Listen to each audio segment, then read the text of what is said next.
Drexel transfer Jason Drake is committed to Indiana pretty quick on his visit, quick to commit.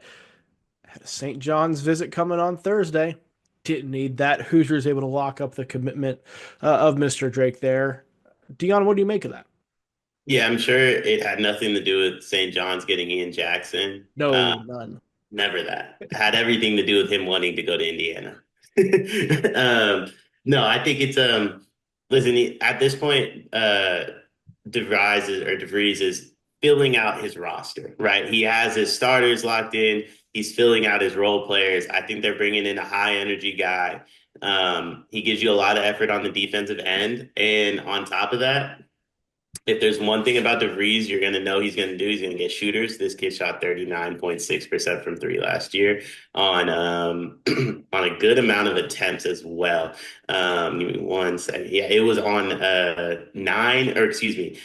three attempts per game. So 33% of his shots were three pointers, and he shot 39.6%. I think this is a guy that fits the system really well, even if he doesn't have like as much talent as some of the other guys that they're bringing in. Yeah, you're bringing him in, I think, for bench depth and the shooting, right? You stay in the mold. You can tell what Indiana's trying to do with its roster. They're trying to add a lot of shooting, and Drake's going to be that. Started every game for Drexel last season, which was really good, and that came from after a year at Butler Community College. So to go from JUCO ranks to Indiana in 2 seasons is not a bad deal. Shot 42% from three in the JUCO ranks as well. So it's not like he was a one hit wonder from a shooting percentage standpoint. He has a track record of being a really efficient 3 point shooter. Again, we'll see kind of what the ceiling is, but the idea to me behind adding him is you get a veteran who can shoot the three and provide some bench depth, somebody who can give you 15 to 20 minutes per game if you need it. Yeah, yeah, and I think that's what they're looking for is bench depth, and then if like Lamar Wilkerson or Tuck get in foul trouble, do we have a guy that can fill in?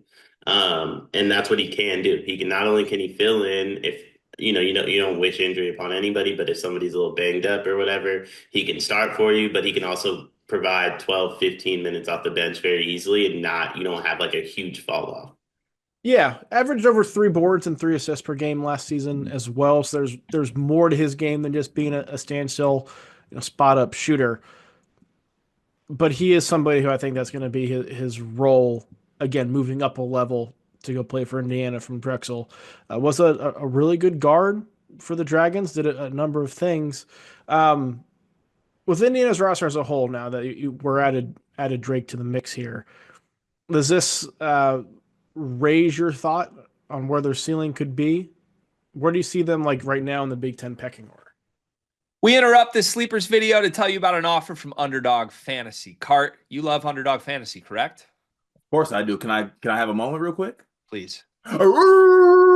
Thank you for that. In fact, I'm going to cut you off because our listeners like when we keep these short and sweet. Underdog Fantasy. Sign up as a new user. Use promo code SLEEPERS. Get bonus funds up to $1,000, 50% of your deposit match. The NBA playoffs are rocking right now. I played Underdog last week with a Cade Cunningham line. I'm looking forward to doing it throughout the entire first round of the NBA playoffs, but there's more. You can place picks on golf. You can place picks on baseball. You can place picks on the NHL playoffs that are rocking right now. Join Underdog Fantasy, promo code SLEEPERS. Support this show so that we can keep bringing videos to you. Back to the video.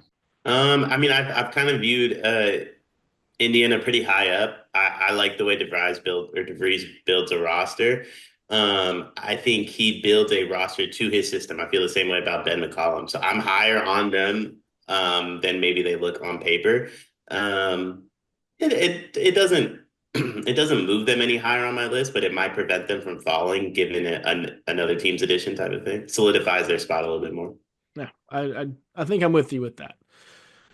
Now, how much do we read into the fact that he committed on a visit with more visits left on the table? A lot of times that happens because a bag gets cleared or you're just really won over with the role or the place that you're visiting or the role that's being offered.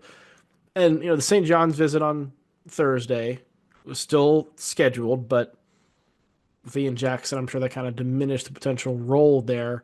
So how do you read anything into the fact he committed? I don't want to say early, but committed with things still scheduled elsewhere. So you mentioned St. John's. What were the other visits he had lined up? St. John's is the one I have on my list. He was supposed to visit St. John's on Thursday.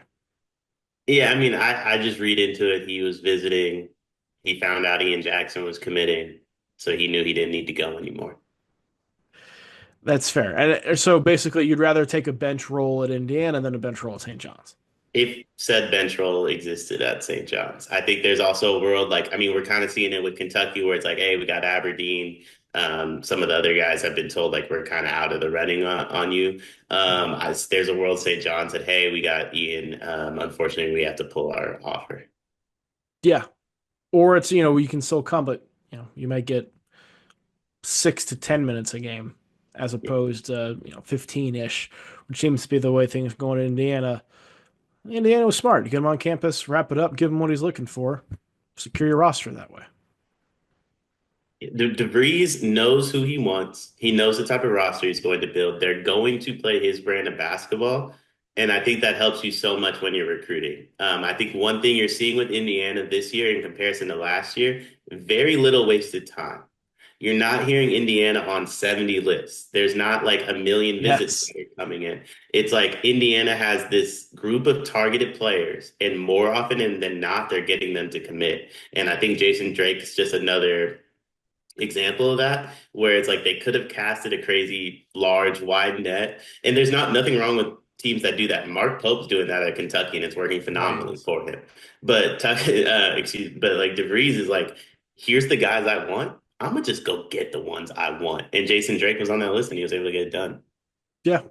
Bodes well for Drake, bodes well for Indiana as well.